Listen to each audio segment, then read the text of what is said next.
Good day, everyone. My name is OKORO Ayedikachi. I'm in the Department of Mechatronics Engineering, Paducah University, and I'll be talking on the book The Leader Who Had No Title by Robin Sharma.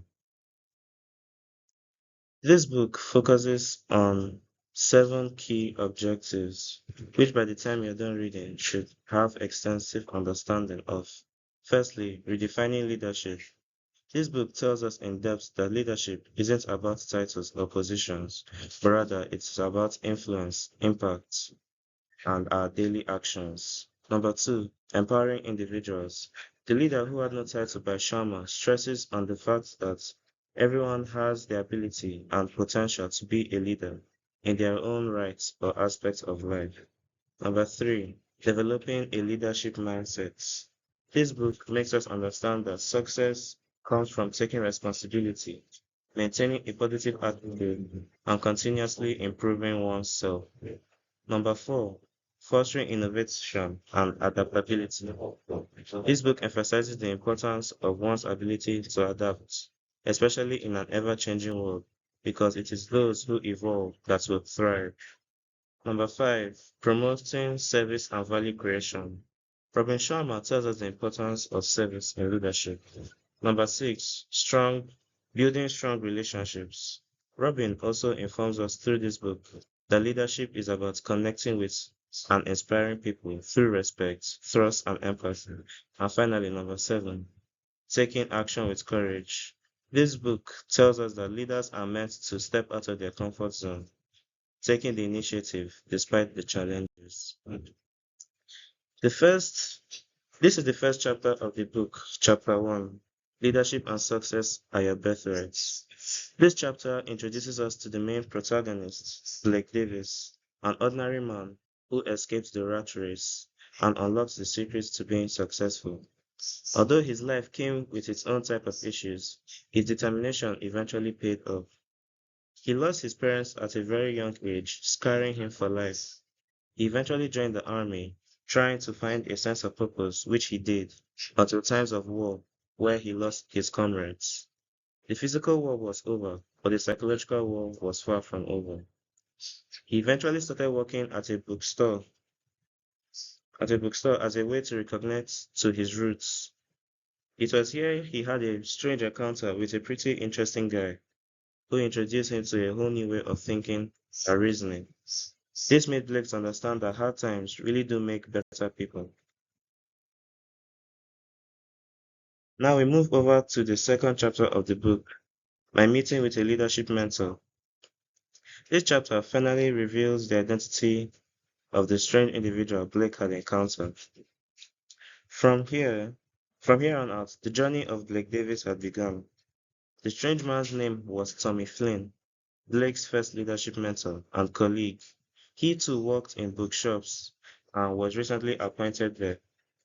Blake was a bit skeptical about taking leadership advice from someone who was doing the same thing as he was, but was told to keep an open mind, that he was going to turn him into a rock star. Blake, although a bit reluctant, finally decided to give him a listening ear. Tommy had a necklace on with a pendant of three letters, LWT, which in essence was the philosophy he was going to teach Blake Davis. Over to chapter 3, the sad cost of mediocrity and the spectacular rewards of leadership mastery. In this chapter, we still have the dynamic duo of Tommy Flynn, the mentor, and Blake Davis, the student. In chapter 3, Tommy gives Blake what in modern times would seem to be an impossible task, meeting up with him at a cemetery by 5 a.m. Blake had miraculously and surprisingly to Tommy made it, and from there mentioned the first leadership quality, which is punctuality.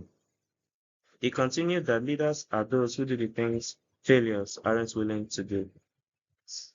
Immediately, Tommy had finally removed his LWT necklace and gave it to Blake as a sign of appreciation for his open-mindedness and determination. Tommy had equally revealed the meaning of LWT on the necklace. LWT stands for Lead Without Title.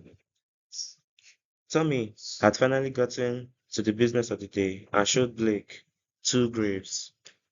He pointed to one and told Blake to get inside.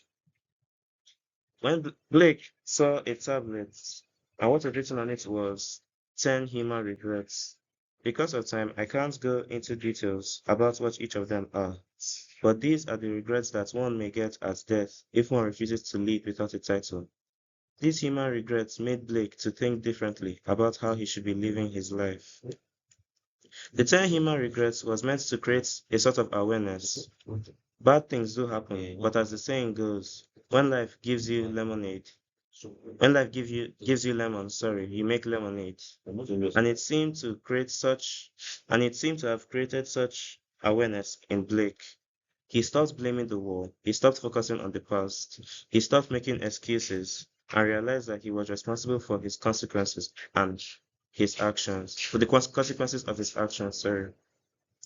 Tommy had then told Blake to come out of the first grave, and the second grave wasn't dug out, so he had to do a bit of work. After digging, he saw another tablet, which was gold, and what was written on the tablet were the 10 human victories, which spoke on the fulfillment of oneself, both as a both as an individual, sorry, and as a team player.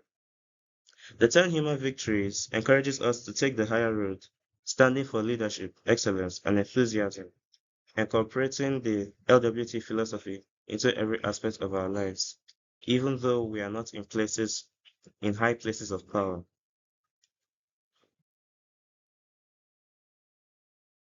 Chapter 4.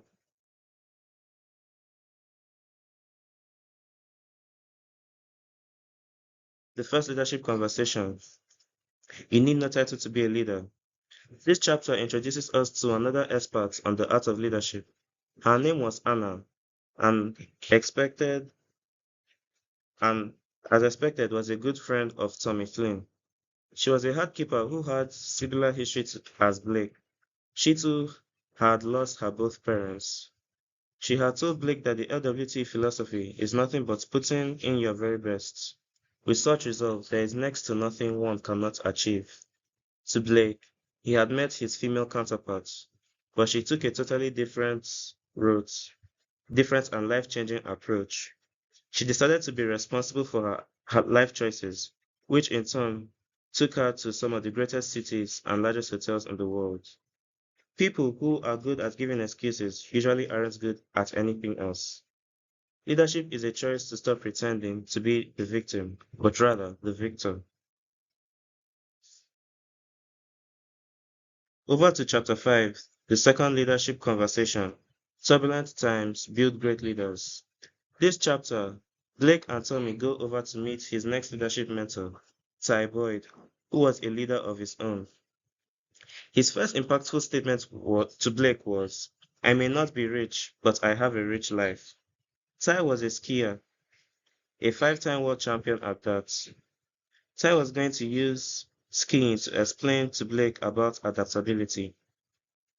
Ty said that when the terrain changes on the ski slope, so must your technique, or lose your footing and fall off.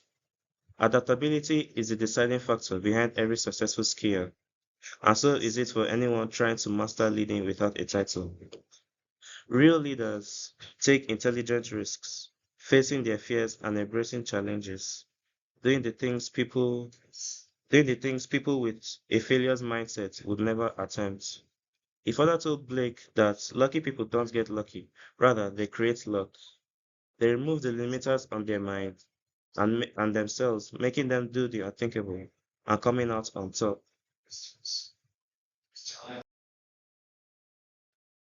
This is the third chapter.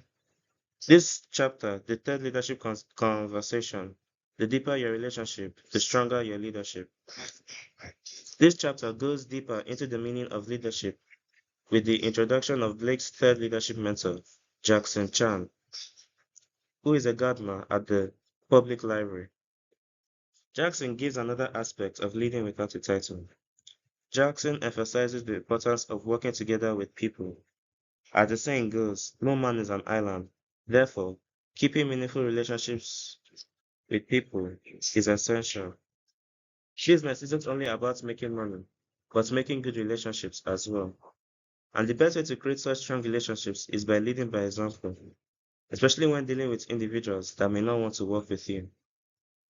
Leading by example is a great way of inspiring others. We are now in the seventh chapter, the fourth leadership conversation.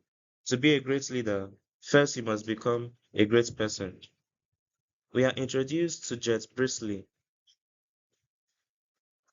His main point was about how you can be a good person before you can be a good leader. He further talks about the influence of the mind on the body. Negative thoughts equals negative behavior, as well as positive thoughts and positive behavior.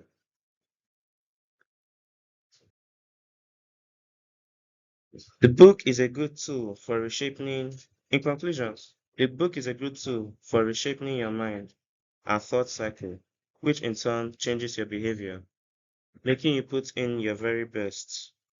The book ensures that you take responsibility for your actions and ditching the victim mindset. Thank you.